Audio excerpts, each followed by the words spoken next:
Comment rouler sans pétrole avec la Rosalie solaire, issue d'une artisanale locale et toujours en perpétuelle évolution. Ce prototype aujourd'hui fonctionne et on va voir comment.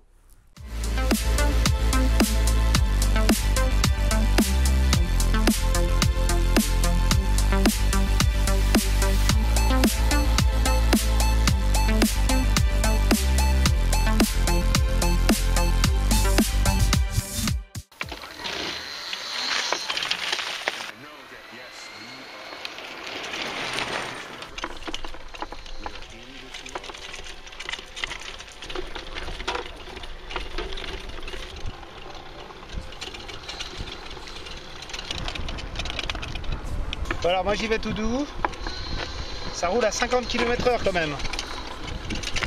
Bon au maximum, hein. Mais c'est un véhicule qui fait plus de 100 kg, quand on y a 4 personnes dessus on est à plus de 200 kg, 50 km/h en électrique. Avec des petits moteurs comme ça et des petits freins, enfin des freins à disque. Mais... personnellement j'aime pas trop. Déjà 30 km/h, faut le faire.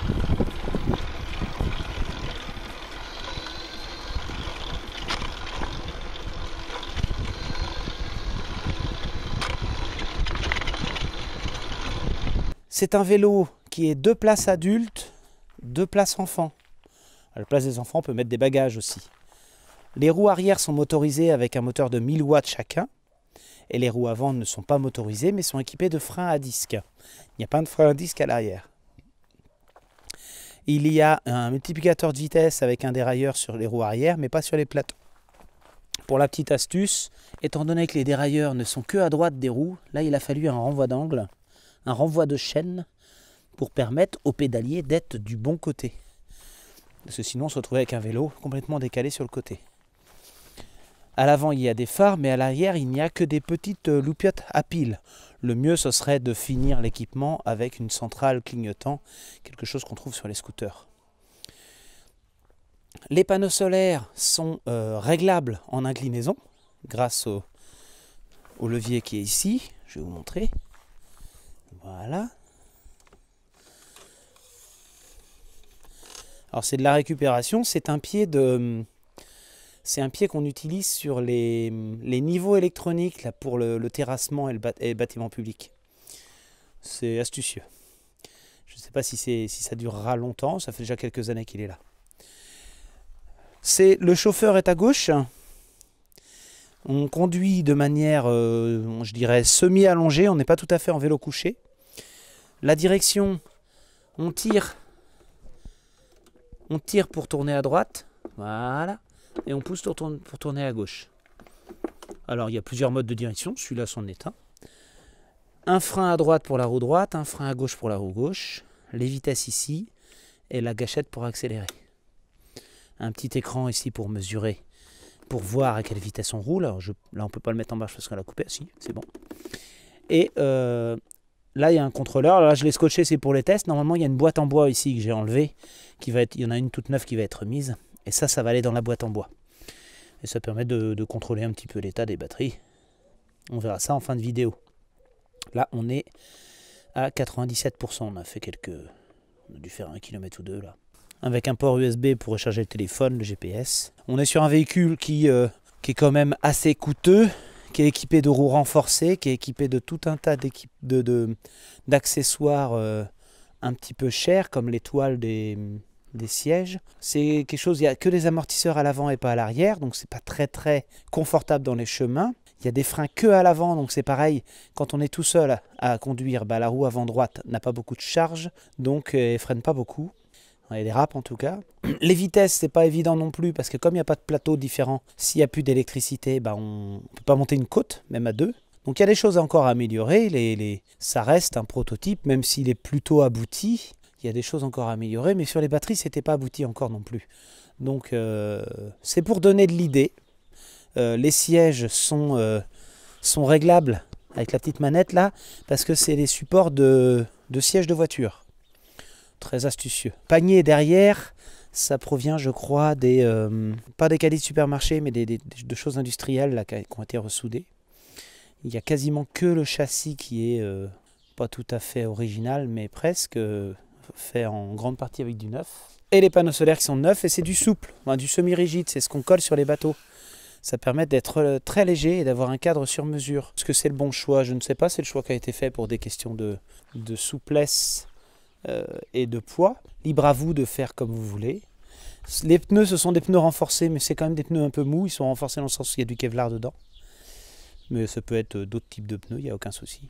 Donc là, on a une Rosalie qui fonctionne, qui fait des kilomètres. Il y a encore 2-3 petites choses à régler, mais après tout ce qu'elle a vécu, je pense qu'elle mérite un petit rafraîchissement. On va passer à l'analyse technique de la batterie. Donc à l'intérieur de la Rosalie, il y a un tiroir.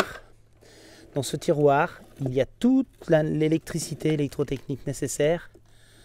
Il faut faire attention quand on tire le tiroir, est-ce qu'il n'y a pas des fils qui s'accrochent? Normalement ça va, là on est bon. Et on verrouille. C'est ça. En dessous cette planche-là, on a le pack batterie en 48 volts, 16 éléments en lithium polymère. Ça nous fait un parc en 48 volts. Par-dessus, on a la planche technique. Sur cette planche technique, on a toute l'électronique électrotechnique nécessaire en fonctionnement. Ici, c'est la carte BMS, c'est la carte qui surveille les batteries. Elle est associée avec un petit appareil, un vumètre, enfin un écran qui nous donne tout ce qui se passe et qui nous permet de paramétrer. Des fusibles, des bornes de connexion pour raccorder tout ce qu'il y a à l'extérieur. Et à l'extérieur, on a ici un chargeur qu'on utilise via le réseau, via une source 230 volts. Un abaisseur de tension Victron qui permet d'utiliser l'apport USB, l'éclairage devant. Donc là, je vais le couper. L'éclairage, le port USB. Et puis le chargeur solaire qui est ici, qui est en 48 volts, parce qu'on a des panneaux en 48 volts au-dessus. Il y a de cachés en dessous les deux contrôleurs pour chacune des roues électriques, donc c'est qui sont reliés sur la gâchette. En façade, on a un sectionneur batterie qui permet de couper le moteur. Donc voilà, ça fait un peu un antivol, on va dire, qui permet de s'arrêter quelque part sans que quelqu'un reparte avec le vélo en électrique. Et puis j'ai mis un certain nombre de relais et de bypass. Donc il y a un relais qui est caché ici qui est pour le moteur, un relais pour la charge, donc solaire et réseau. Donc ça c'est le fonctionnement normal c'est-à-dire via la carte électronique, c'est un fonctionnement automatique. Et puis j'ai rajouté donc quelques interrupteurs pour permettre de débugger des choses. Donc ici il y a un relais qui permet de mettre en marche le moteur, même si la carte électronique a dit qu'on ne pouvait pas faire fonctionner le moteur, qu'on ne pouvait pas décharger l'énergie. Donc c'est un peu pour toutes les situations de secours ou les fois où il y aurait un mauvais fonctionnement ou une incompréhension quelque part, ou pour tester. Donc c'est actionné via un petit interrupteur qui est là, un petit bypass. Et là, c'est un interrupteur qui permet de couper les relais. Les relais de charge et de décharge. C'est-à-dire au cas où la carte électronique ne fonctionne plus ou ne veut plus couper les relais, quand on appuie sur off, il y a un bouton off en façade, et bien on peut le faire manuellement pour éviter de décharger les batteries en permanence. En façade, on a 3 interrupteurs qui permettent de mettre en marche le 12 volts, de mettre en marche l'éclairage en façade et de mettre en marche le chargeur, uniquement le chargeur réseau. Parce que sinon, il est toujours branché, il y a un petit voyant et la carte électronique est consomme en permanence. Donc c'est pour éviter ça. Ici, on marche le 12 volts, il y a le port USB qui s'allume, et là l'éclairage. Et cet éclairage s'éteint à chaque fois que les batteries sont trop déchargées. Voilà. Je referme le coffre. Vérifie bien qu'il n'y a pas de fils qui se prennent dedans. Bon voilà, j'espère que ça vous a plu, cette vidéo un petit peu finale sur la Rosalie solaire après les 2 précédentes qui étaient très techniques, qui étaient liées à la batterie. J'espère avoir abouti à quelque chose de correct, mais c'est très révélateur des problématiques de transport d'aujourd'hui. Le fait de vouloir des batteries légères et performantes, on est obligé de passer par le lithium et il faut absolument une carte électronique pour le gérer. Et les cartes électroniques, elles ne sont pas toutes parfaites. Même ici, je constate des petits bugs en cours de la carte qui égalisent des éléments alors que je n'y ai pas demandé. Donc à surveiller. Moi personnellement, j'en ai un peu marre de ça. J'ai un peu marre d'avoir des fournisseurs qui fournissent qu'une partie du matériel, des fabricants qui ne sont pas fiables. Ce serait à refaire. Je ne ferai pas. Je resterai sur le bon vieux vélo sans les batteries, sans panneaux solaires, éventuellement une assistance électrique variable en fonction du soleil, quelque chose de léger, ou alors un pack batterie en 12 volts, quelque chose de simple. Parce que malgré tout, ça reste un vélo où on est quand même souvent seul dessus, on est rarement en couple à se balader, il faut le déplacer avec une remorque pour aller en vacances, C'est vraiment adapté aux terrains de golf, aux zones de loisirs, aux choses un petit peu spécifiques. Mais là, c'est le vélo, il s'en va à 200 ou 300 km d'ici. J'ai réglé beaucoup de soucis. Ça a été très compliqué entre les batteries, les cartes électroniques qui ne marchaient pas, ce qui venait de Chine, avec ou sans douane, les problèmes de SAV. Et là, j'ai eu pas mal de problèmes de réglage et de paramétrage. Et là, il va falloir que je cherche encore le petit réglage que j'ai loupé. Il faut que je regarde sur le dossier PDF. C'est de plus en plus pointilleux. Et il y a tellement de réglages et de risques de panne à cause de ça que ça ne me paraît pas durable, si vous voulez. Ça ne paraît pas être quelque chose qui, dans 10 ans, on va me dire bah, on peut réparer la carte électronique. Ou alors, il n'y a pas de garantie derrière. Si vous laissez la carte électronique et détruire un élément, quelle preuve on a? Il n'y a pas de mémorisation des données, il y a pas. On rencontre des problématiques aussi sur l'automobile où parfois ils sont obligés de remplacer toutes les batteries et tous les équipements pour la garantie entre guillemets, mais on ne sait pas trop si ça va être fiable ou pas. Donc c'est un prototype, c'est intéressant, c'est amusant, c'est un peu cher. J'espère que je n'aurai pas trop à revenir sur la batterie, mais ce serait à refaire. Soit je le fais pas, soit je prends un pack batterie Pilontech directement fait avec son BMS, plus gros, plus lourd, et puis avec un rack en 19 pouces. Et puis c'est tout là, parce que là la folie, tout ce qu'il fallait faire, et puis le panneau solaire, c'est bien, mais bon, c'est encore de l'électronique en plus. Les pour, les contre. Bonne journée, bonne soirée, abonnez-vous pour une fois. Et à la prochaine. Aujourd'hui, retour sur la batterie de la Rosalie solaire que vous avez déjà vu dans 2 vidéos déjà. J'ai eu des petits déboires avant et j'en ai encore maintenant. Alors, c'est pas lié à moi spécialement, c'est lié à la qualité du matériel. Dans un premier temps, il y avait eu un problème de BMS, de carte électronique qui ne voulait pas fonctionner. Comment dire, il y a eu des petits défauts d'usage qui ont fait qu'il y a des batteries qui se sont déchargées profondément et qui sont mortes. Et là, elle est revenue. Il y a encore 2 batteries qui n'étaient pas bien, qui étaient profondément déchargées, que j'ai réussi à remonter. Mais elles sont toutes à des tensions différentes, déséquilibrées. Le fabricant ne fait plus ses batteries pour l'instant.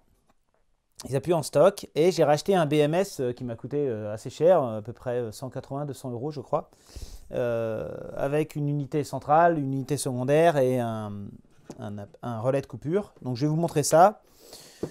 J'en suis pas très content pour l'instant, mais je suis en phase de test. Et donc j'ai branché en provisoire de quoi charger les batteries, de quoi les décharger et voir un peu ce qui se passe. Donc je vais brancher tout ça. Mon problème, c'est que pendant le montage, j'ai un relais qui a cramé. Le relais fourni avec. J'en suis pas content du tout. C'est un petit boîtier avec des transistors. Et il était censé être montable, on va dire, libre de potentiel, c'est-à-dire dans n'importe quel sens, puisqu'il est commandé en 12 volts via un petit faisceau électrique, et après il se contente de fermer le courant ou de l'ouvrir. A priori, il était polarisé. Donc je l'ai branché à l'envers, alors qu'il n'a pas l'air d'être polarisé. Sur le schéma, il n'est pas polarisé, ils disent qu'on peut faire comme on veut. Mais je pense l'avoir branché dans le mauvais sens, puisqu'il doit être polarisé, vu qu'il a cramé. Tant pis. Tant pis. Donc moi qui avais acheté ça pour éviter d'avoir des petits relais qui consomment en permanence, du coup j'ai racheté des relais qui sont capables de couper 80 ampères. Mais je suis même pas sûr que je vais me servir de cet ensemble-là, parce que s'il faut rechanger des batteries, remettre 500 € de batterie, je me demande si je ne vais pas passer par une grosse batterie Pilontech 50 ampères-heure, et puis ça va rouler quoi. Il n'y aura plus d'affichage, mais ça va marcher. Allez, on regarde ça en détail. Le boîtier était monté comme ça, avec 2 bornes, un schéma très succinct, une commande, une marche arrêt. C'est la marque Chargerie Batterie. Hop. Et à l'intérieur, ça a cramé. C'est un petit circuit de commande avec un petit circuit de puissance.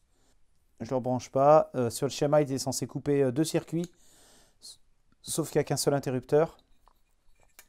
Est-ce qu'il y avait une masse et 2 interrupteurs? On ne sait pas. Aucune information. C'est un appareil que j'ai été obligé d'acheter en Chine en direct. Donc j'ai payé les frais de douane. J'ai payé FedEx qui m'a envoyé 46% de frais de douane. Et donc une partie ne marche pas, je crois, qui était à peu près à 80 € le contacteur. C'est très cher pour un truc de merde. Et cette partie-là est la mieux en fait, puisqu'il y a un pupitre déporté en couleur avec des petites sondes. Alors là, il y a un petit voyant pour mettre sur un pupitre pour dire que ça va pas, un petit bip pour dire ça fait bip bip bip. Un petit RJ12 qui permet de mettre ça où on veut. Et puis ça, c'est la partie qui reste à côté des batteries avec un châne de courant. Il y a la commande du fameux relais, mais qui va peut-être me servir à autre chose. J'ai mis des dominos à la place, qui va commander d'autres relais. Et 2 sondes de température qui doivent se balader par là. Voilà, qu'on met sur les batteries pour éviter qu'elles chauffent trop. Et puis les nappes qui permettent d'être branchées sur les batteries. Je les ai bien mis dans l'ordre. Et quand on branche les nappes, on va voir ce qui se passe. Alors sur le BMS, on a 2 nappes qu'il ne faut pas brancher dans le désordre, sinon on risque de tout cramer. Lorsqu'on branche la première nappe, l'appareil s'allume, mais il ne faut pas traîner pour brancher la deuxième pour qu'il reconnaisse toutes les batteries. Voilà. Donc là, il s'est trompé. J'ai pas été assez vite. Il croit qu'il y a 10 éléments. Et il sonne parce que c'est pas bon. Pour commencer. Donc on y va, 1 et 2.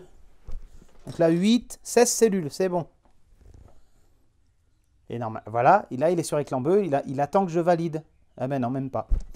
Normalement on peut changer le type de batterie. Donc il a bien détecté qu'il y a... Ah bah ça va nous agacer, je le débranche. Hein. Voilà. Il a bien détecté qu'il y avait les 16 éléments en lipo. Il considère qu'il y a 10 ampères-heure dedans, ce qui commence à 50% quand il démarre. Et il me dit qu'il y a la tension minimum de 3,32 et 3,71 maximum, avec une température. Et puis les menus, quand on descend, il nous donne les résistances internes, qu'il ne connaît pas encore, parce qu'il n'a pas eu de charge ni de décharge. La liste des éléments avec leur tension. Et puis la même chose, mais avec l'écart de température. Alors là, il y a de voltage. Donc là, il y a 388 millivolts d'écart. Je l'ai réglé pour 100 millivolts. Mais de toute façon, dès qu'il y a un écart, il bip. Alors moi, j'ai un petit problème sur cet appareil, c'est que les tensions qui sont affichées, déjà, elles bougent énormément. Et de tous les multimètres que j'ai, j'en ai plein, hein, des voltmètres, il y a 0,2 volts d'écart entre ce que je mesure sur la batterie et ce qui m'affiche là. Et certes, il est plus précis, mais j'ai l'impression qu'il follaye, quoi. Si on prend une batterie, là, je sais pas si on la voit, 3,708, 3,710, 3,706. Donc il oscille quand même pas mal. C'est pas énorme, mais bon. Alors ce qu'on va faire, c'est... je vais d'abord vous montrer comment on paramètre. Donc là, il y a des petites statistiques. C'est pour dire quelle batterie est haute ou basse. Ça change tout le temps. Là, c'est la vue d'ensemble, comme là. Je crois que c'est quand on est sur ce menu-là, il faut rester appuyé sur Start. Et on a un menu programmation. Et on peut changer les valeurs. Mais on a quand même c'est quand même déterminé par le type de batterie. On ne peut pas tout faire. Donc moi j'ai mis qu'à 3,9 volts, il coupe. Et puis il recommence à 3,80. Et puis la tension basse, 2,75 et à 2,91. Alors j'ai pas pu faire autrement. Je ne peux pas mettre plus bas. Et je lui ai dit de balancer les batteries. Donc d'équilibrer les batteries. Température, défaut, balance paramètres, voilà. Donc on va dans balance paramètres, on valide. Et là, on peut lui dire à quelle tension il commence à faire l'équilibrage. Moi, j'ai mis 3,65. Il arrête de faire l'équilibrage quand on est à 550 millivolts d'écart entre les batteries. Je vais peut-être lui mettre un peu plus d'ailleurs, parce que moi, j'ai des batteries qui sont quand même assez disparates. C'est pas la peine de toutes les décharger. Voilà, on met 65. 70 parce que un petit peu en dessous du réglage de tout à l'heure de l'alarme. Et je lui ai demandé d'équilibrer uniquement en charge. Pas en stockage ni en décharge, ça ne sert à rien. Pour sortir de là, il faut rester appuyé sur Setup, je crois. Voilà, là c'est pareil. Ah mince, voilà, c'est bon. Et donc moi je vais me concentrer sur ce menu-là. Ça va me permettre de voir s'il équilibre. Je vais voir si la plus haute, il la ramène à la plus basse. Il est parti pour la charge. Voilà. Donc on voit bien, on a 2 ampères 2 ampères 9 de charge. Et là, hop, on a une petite barrette jaune qui s'affiche à 3,77, 3,78. Ça veut dire qu'il équilibre les éléments. Il y a une petite barre à chaque fois, hop, hop, hop, il équilibre. Je ne sais pas s'il va réguler suffisamment, s'il va cramer. Moi, j'ai un chargeur à 1 ampère là. Là, j'ai un élément qui est monté à 3,81. C'est un peu trop élevé. On va voir s'il arrive à réguler. Ça foliche. Alors là, ça clignote rouge, ça devrait biper depuis tout à l'heure. J'ai enlevé le beeper. Ouais, oh, il a l'air de réussir à réguler parce que les batteries hautes, elles s'en vont au fur et à mesure qu'ils régulent. Ça a l'air positif. Je vais laisser finir de charger comme ça. Puis après, je fais un test de décharge. Alors, je teste la décharge avec un onduleur 48 volts. Bon, je ne vais pas faire une grosse décharge. Hein. Je vais essayer de ne pas être plus fort que le chargeur. Ou... Je vais mettre 3 lampes de 50 watts. 55 watts. Et l'onduleur il clignote orange, c'est parce qu'il est à la limite du raisonnable. Alors tout vient du chargeur là. Il y a 0 ampère qui viennent des batteries. Tout à l'heure il y avait moins 0,3. Donc je vais débrancher le chargeur. Puis on va voir comment se passe la décharge. Donc là on consomme 2 ampères. Je vais mettre une autre lampe au fil du temps. Puis je vais voir si les éléments ils tiennent le coup ou s'il y a des éléments à changer. Et s'ils ont une capacité suffisante en fait. Je vais attendre un petit peu, peut-être ça peut durer 10 minutes comme ça peut durer des heures. Et s'il y a trop d'éléments à changer, je jette un peu l'éponge sur cette technique-là. Hein. J'achète une batterie directement faite avec un BMS. Ça commence à me coûter trop d'argent là. Hein? Il y en a marre des BMS et des batteries Alibaba et compagnie là. Voilà, 3,3 volts. Alors on peut descendre. 2,5 c'est très très bas. 2,8 normalement ça te déconnecte. 2,5 c'est plus pour les à-coups de puissance.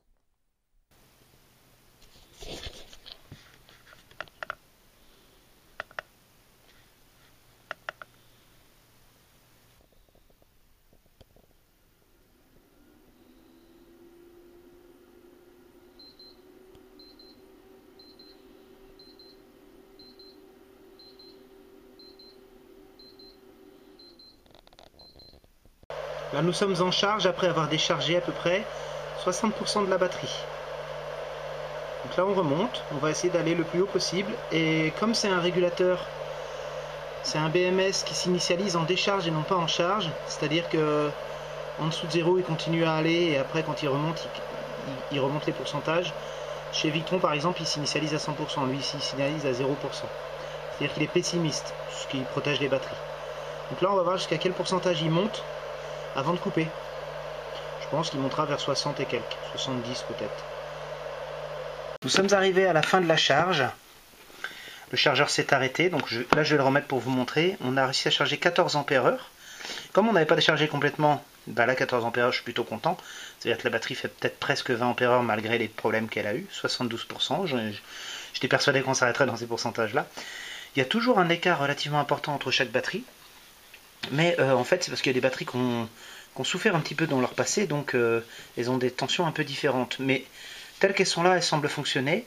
On va voir avec des courants plus forts. Pour ça, il faut que je monte tout le système là sur la Rosalie et que je fasse un tour avec, que je vois les kilomètres que j'arrive à avoir. En rebranchant le chargeur, on charge à 3 ampères et on va voir qu'en montant en tension, il va y avoir des petites barres jaunes d'équilibrage. On l'a déjà vu un peu avant.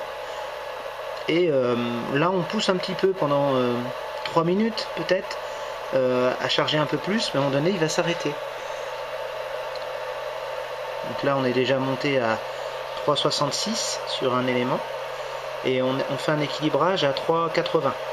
3,80 c'est un peu tard, mais ouais, 3,70, mais ça monte assez bien, sachant qu'il y a une petite erreur de mesure, il sous-estime un peu la tension des éléments. Au fur et à mesure qu'on charge, on voit que l'écart se creuse ici. Hein, mais c'est un écart tolérable si vous voulez. C'est des millivolts. Hein. C'est des millivolts. Moi j'ai considéré que jusqu'à 200 millivolts on était bien. Donc là on les dépasse parce qu'il y a des batteries qui ne veulent pas trop monter et d'autres qui sont chargées. Oui, là on est à 3,79, 3,80 et on va bientôt rentrer dans l'équilibrage. Mais dans le cas présent, je crois qu'on n'a même pas eu besoin d'équilibrer le chargeur s'est arrêté tout seul. Là, on n'est déjà plus qu'à 0,5 ampères, donc on n'est plus très loin de la vérité. En tout cas, l'équilibrage fonctionne, le chargeur fonctionne, il n'y a plus qu'à le faire sur le solaire. Et puis j'ai constaté que les petits fils là, en fait, il y a deux alimentations 12 volts, il y en a une pour le relais de charge, une pour le relais de décharge. Donc j'ai pu mesurer au bon moment pour voir lesquels étaient sous tension ou hors tension. Et donc ça fonctionne bien, donc je vais pouvoir installer mes petits relais comme ça là, pour les actionner à partir de la carte électronique. J'espère qu'elle est assez puissante pour alimenter ça, mais je pense que oui. Alors la planche est finie, je sais pas comment dire ça. Le montage de la carte électronique et des différents relais est fini. Alors j'ai modifié énormément de choses, j'ai vraiment viré la carte électronique, je l'ai déjà dit. J'ai changé les relais, j'ai laissé un relais 48 volts ici pour faire un bypass, c'est-à-dire pour permettre à l'utilisateur de forcer un petit peu la consommation sur les batteries s'il est persuadé qu'il peut encore décharger en cas de panne de la carte électronique ou s'il reste 300 mètres à faire ou de mauvais réglages. Un autre relais ici qui sert justement de coupure du moteur, de coupure de l'ensemble des consommateurs, éclairage et ainsi de suite, qui est commandé par la carte électronique. Donc c'est intéressant d'avoir un bypass pour lui, ne serait-ce que pour utiliser l'éclairage ou recharger son téléphone. Et l'autre bypass qui est ici, alors c'est pas un bypass, ici c'est un relais 12 volts qui commande, il a plusieurs contacts, c'est un relais 12 volts assez standard, qui commande les panneaux solaires et qui commande la charge via le 230 volts ici, parce qu'il ne faut pas laisser le chargeur branché en permanence, et donc c'est commandé par la carte aussi. J'ai mis des borniers partout, je trouve ça plus simple. J'avais mis des dominos avant parce que j'avais pas de bornier, puis c'était moins haut, ça prenait moins de place. Mais là, comme il y a le porte-fusible ici, il y a tout ça, normalement la hauteur est bonne. Et il me reste les nappes là que je vais essayer de... Je vais pas les attacher parce que si elles sont trop attachées, on va plus pouvoir les bouger en cas de besoin. Je vais les attacher un petit peu si vous voulez. Et il me reste à raccorder la Rosalie et puis à placer ce petit boîtier. Alors c'est un boîtier qui n'est pas étanche. Et il y a une alarme dessus, il y a un petit beeper, mais je l'ai enlevé parce qu'il sonne tout le temps. Excusez-moi, il sonne tout le temps. Parce que dès qu'il y a un petit peu d'écart entre les batteries, il se met en alarme pour un oui, pour un non. Et comme c'est des batteries qui ont déjà un petit peu d'écart entre elles, mais qui fonctionnent, j'ai débranché le beeper. Je vais peut-être le laisser au client, mais c'est usant, ça sonne tout le temps. Je laisse le petit voyant, le petit flash, et puis de toute façon il y a des alarmes sur l'écran. Donc j'ai récupéré les petits fils des bornes et j'ai alimenté les fameux relais ici que j'ai achetés, et j'ai vérifié que sur la doc technique que la carte électronique supportait. Donc elle supporte 2 ampères 5 et c'est des relais à 0,2 ampères. Celui-là est à 0,15. Alors lorsqu'on met en marche ici, je ne sais pas si vous avez entendu, on entend les relais, les deux relais se mettent en marche, qui autorisent du coup le fonctionnement. Si on éteint, on veut mettre en veille la carte électronique, effectivement le solaire se coupe, le chargeur se coupe, tout se coupe, si on n'a pas allumé la centrale. C'est tout, on a déjà vu les fonctions avant, donc il n'y a plus qu'à brancher et à faire un petit tour avec le vélo pour voir si les batteries fonctionnent bien.